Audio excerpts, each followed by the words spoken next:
Bismillahirrahmanirrahim. Assalamualaikum warahmatullahi wabarakatuh. Berjumpa kembali dengan saya, Muharif Bijaksana, pada mata kuliah Tata Tulis Ilmiah dan Teknik Presentasi. Pada kesempatan ini kita membahas pokok bahasan yang membicarakan tentang gambar, diagram, tabel, dan algoritma. Referensi utama untuk pokok bahasan ini adalah buku Writing for Computer Science, bab 10 dan bab 11. Namun, tidak semua materi pada buku bab tersebut kita bahas. Demikian juga tidak semua materi diambil dari buku tersebut. Pada video ini, kita akan membahas pendahuluan untuk topik bahasan gambar, diagram, tabel, dan algoritma. Pada pendahuluan ini, kita bahas hal-hal yang bersifat umum untuk objek-objek gambar, diagram, tabel, dan algoritma pada sebuah artikel ilmiah. Meskipun tidak semua pembahasan berlaku untuk semua objek tersebut. Pada sebuah tulisan ilmiah, di samping teks atau tulisan itu sendiri, informasi-informasinya juga disampaikan dalam bentuk yang lain, sehingga informasinya menjadi lebih jelas. Bentuk-bentuk informasi yang lain selain tulisan yang sangat penting adalah gambar dan tabel. Untuk sebuah tulisan ilmiah, hampir semuanya mempunyai gambar dan tabel. Dalam sebuah tulisan ilmiah, untuk gambar itu sendiri, ada salah satu jenis gambar yang penting, yaitu adalah diagram. Dalam bahasa Indonesia, diagram ini sering disebut dengan grafik. Jadi, diagram termasuk sebagai salah satu jenis gambar. Pada pertemuan ini, kita terutama akan membahas tentang gambar dan tabel.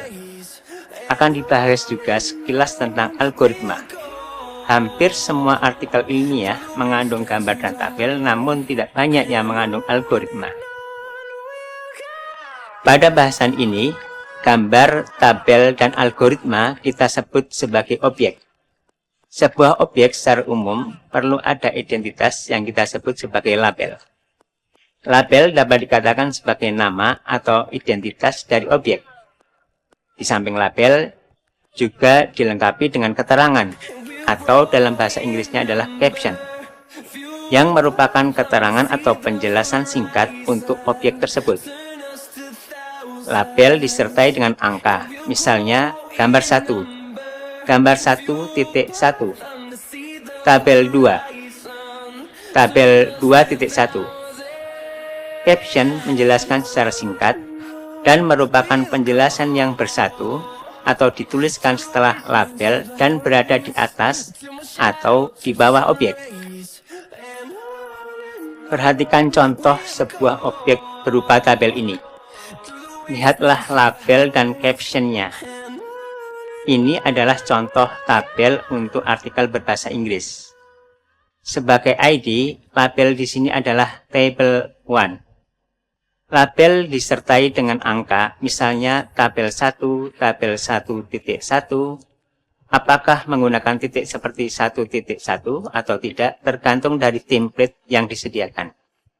Untuk tulisan yang relatif panjang, seperti pada proposal tugas akhir, maka biasanya menggunakan titik, di mana angka pertama menunjukkan bab, dan angka kedua menunjukkan urutan.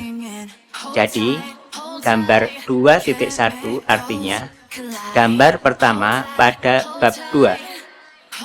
Kemudian perhatikan captionnya. Caption harus informatif, artinya cukup jelas dan lengkap. Tidak terlalu pendek, namun tidak berlebihan panjangnya.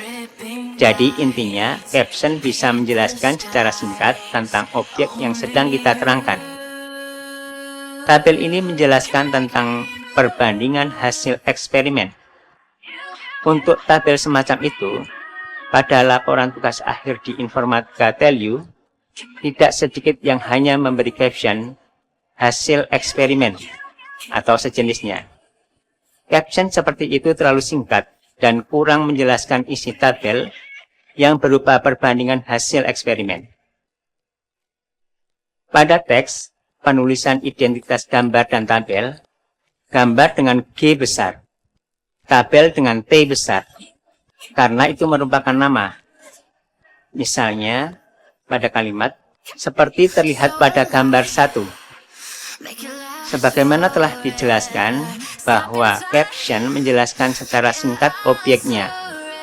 Namun, keterangan pada caption biasanya belum cukup, sehingga setiap objek perlu diberi penjelasan lebih lanjut. Oleh karena itu, objek di samping sudah dijelaskan secara singkat pada caption, juga perlu dijelaskan pada teks. Demikian pendahuluan bagian pertama untuk pokok bahasan gambar, diagram, tabel, dan algoritma.